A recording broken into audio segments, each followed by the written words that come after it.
youtubeurs Hugo André, Anthony Colette, Alizé Cornet, Cospiel, Bianca Costa, Liane Folly, Raquel Garrido, le rappeur Seth Gecko, Francis Huster, Nicolas Lacroix, humoriste, Jade Leboeuf, donc fille de Franck Leboeuf.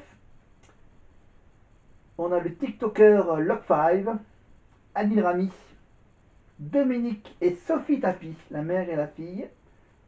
Oui, la mère et la fille dans l'ordre. Dominique, la mère, et Sophie, la fille. Chanteuse, bien sûr. L'influenceuse Ross THR, Yohan Ryu, Adeline Tognotti, Terence Tell, Laurent Mestré. Voilà. Vous avez compris que dans l'ordre dans lequel je viens de citer, évidemment, il y avait donc les deux éliminés de la première semaine. Donc c'était Terence Tell et Laurent Mestré, évidemment, qui jouait pour la chirurgie cardiaque et la Ligue contre le cancer. Vous avez tout de suite compris que les deux que je citais ensuite, précédemment, c'était Yohan Ryu et Adeline Tognotti. Malheureusement, Adeline n'est pas restée au bout. Elle est éliminée au bout de la deuxième semaine de diffusion. Donc on l'a vu uniquement que dans les épisodes 1, 2, 3 et 4. Évidemment. Je rappelle que les traîtres, ils éliminent. Il y a un candidat qui est éliminé lors du conseil, s'il ne démasque pas le traître, et ensuite il y a les traîtres qui se réunissent après le conseil pour en éliminer un pendant la nuit, évidemment. Donc, conclusion. On a donc Adeline qui a été éliminée lors du conseil, en étant loyale, bien sûr. Elle jouait, bien sûr, Adeline, je vous rappelle qu'elle jouait pour Octobre Rose, le concert du Saint. C'est ça? Ça doit être ça. Et Yohan Ryu qui a été éliminé pendant la nuit, évidemment, par les traîtres, avec la réunion des traîtres. Lui, il jouait pour il jouait pour les sauveteurs en mer, pour le sauvetage en mer. Voilà, donc il reste encore en jeu. On a toujours les deux femmes tapis, évidemment. Dominique Tapie, écrivaine, veuve de Bernard Tapie, qui joue pour la Fondation Brigitte Bardot. Sophie Tapie qui elle joue pour la SPA. Voilà, on a Adil Rami, il nous reste encore évidemment tous les autres, hein, Log5, on a aussi par exemple, on a Francis Huster qui joue pour l'autisme. Voilà, ensuite on a le Secours Populaire qui est représenté par Raquel Garrido. Ensuite les associations. Ah oui, Anthony Colette, donc je rappelle que lui, Anthony Colette, il joue pour l'association pour l'information et la prévention de la drépanocytose. Et est-ce que j'ai un peu les résumés des épisodes ou pas? Si, j'ai les épreuves, apparemment. J'ai la liste des épreuves. Voilà, les jeux des épreuves, les jeux des épreuves, les jeux des épreuves. Alors, ils sont dans quel ordre, les jeux des épreuves?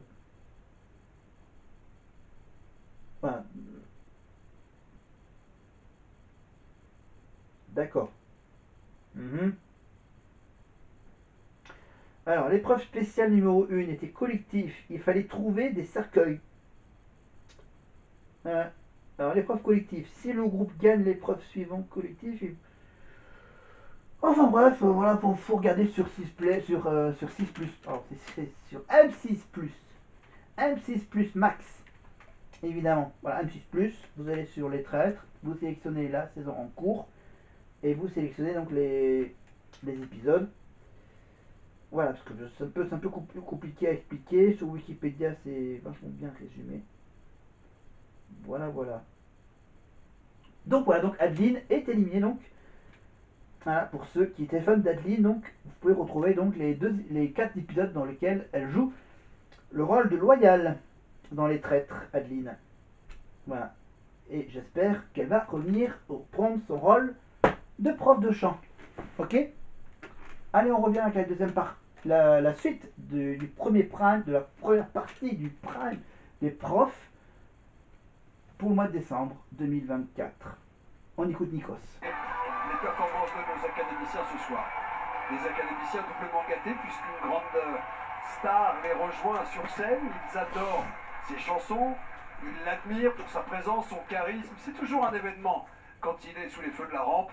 Gims partage ses derniers succès avec notre top 3 de la semaine, Elodie, Charles et Franck.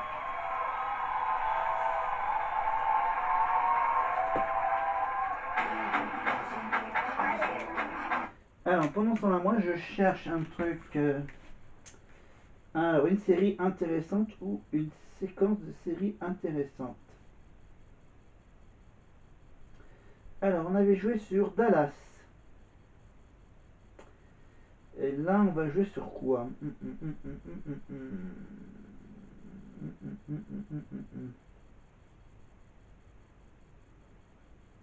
Je réfléchis. On va réfléchir. Bah, tiens. Tiens. On va pas parler de prison. On va plutôt parler...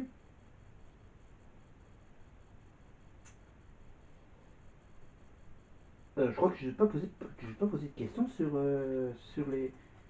les mères au foyer désespérées. Les femmes au foyer désespérées.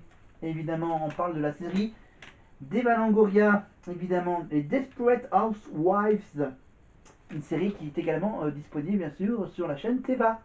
Voilà. Chaîne de groupe M6. Voilà.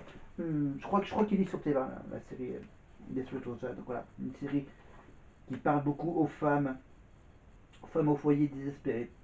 Desperate Housewives, donc la fameuse série culte que tout le monde connaît évidemment. Et est-ce que vous connaissez très bien cette série culte? Un petit quiz un peu spécial.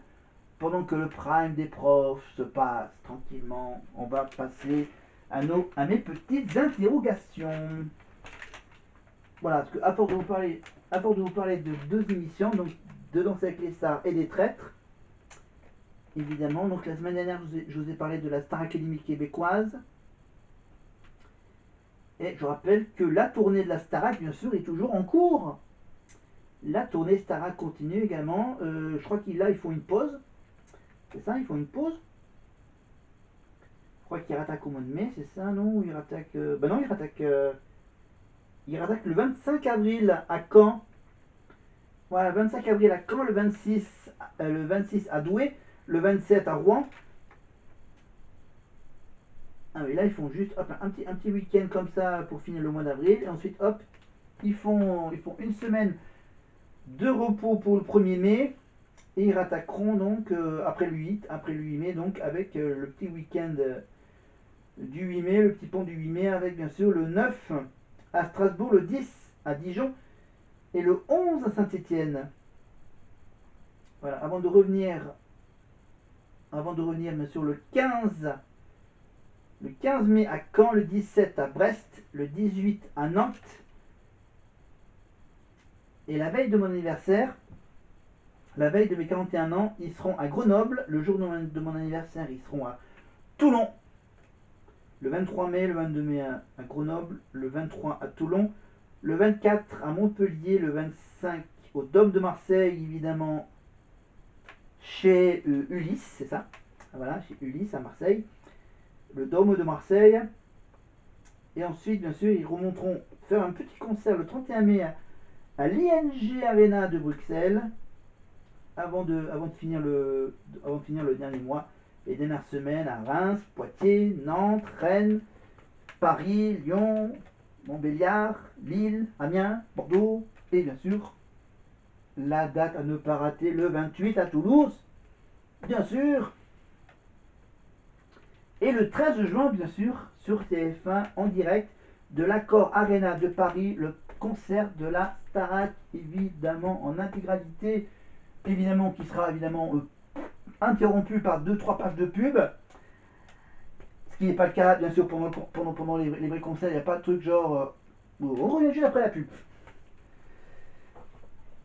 Voilà, mais revenons à nos chères femmes au foyer désespérées. Nos chères femmes au foyer désespérées. Eh bien, on va commencer par une question facile. Et oui, une question facile. À votre avis, rappelez-vous, souvenez-vous, comment s'appelle la rue habitée par les Desperate Housewives? Le nom de la rue. Est-ce que c'est la rue qui s'appelle Park Lane?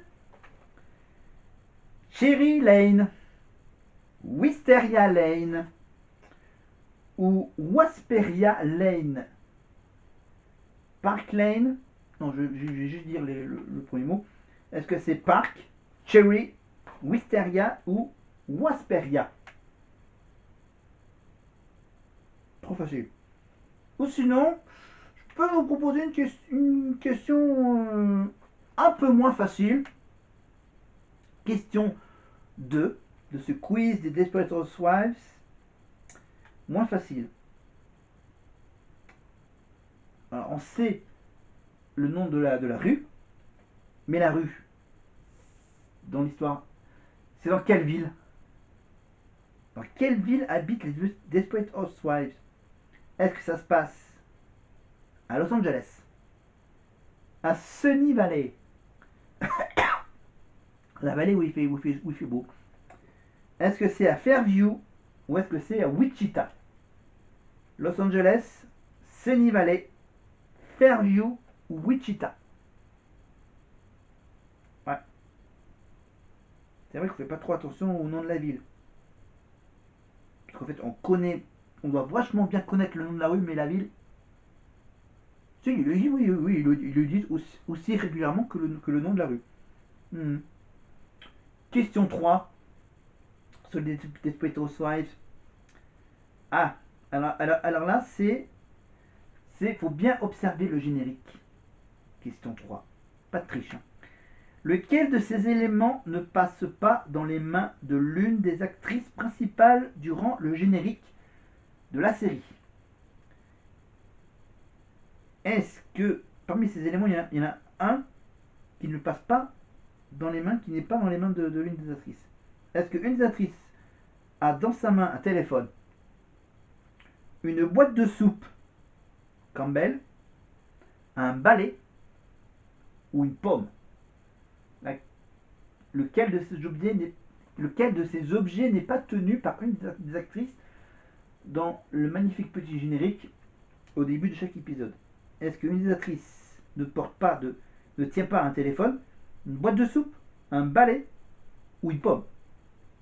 Téléphone A, boîte de soupe réponse B, un balai réponse C, une pomme réponse D. Dernière question de la première page. Question 4. Question sur Eva Longoria. Le personnage d'Eva Longoria Parker, à l'époque, elle était mariée avec Tony Parker, à l'époque de Desperate Housewives. Mais on parle de son personnage. Le personnage de Gabrielle Solis. Avec qui Gabrielle Solis trompe-t-elle son mari Carlos au tout début de la série, dans la première saison? Est-ce qu'il trompe son mari Carlos avec son avocat? Réponse A. Son jardinier? Réponse B. Vous n'avez pas de joker, hein. 50-50, le vote du public, le vote du public ou l'appel à un ami. Alors, vous n'êtes pas à qui veut gagner million, c'est juste pour s'amuser à répondre à des questions des séries télé. Avec qui Gabrielle Solis trompe-t-elle son mari Carlos dans la première saison de Desperate Housewives? Est-ce qu'elle trompe Carlos avec son avocat? Avec son jardinier? Réponse B. L'associé de Carlos? Réponse C. Ou carrément le dentiste? Réponse D.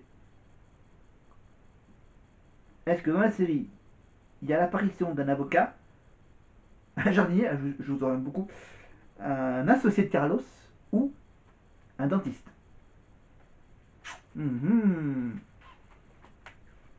Mystère. Réponse dans quelques petites minutes. Je mets un marque-page, hop là, avec ma belle petite photo de Marine. Clic, clic, clic. Voilà. On fait une petite pause. Alors donc, hop, du coup, on va un peu avancer.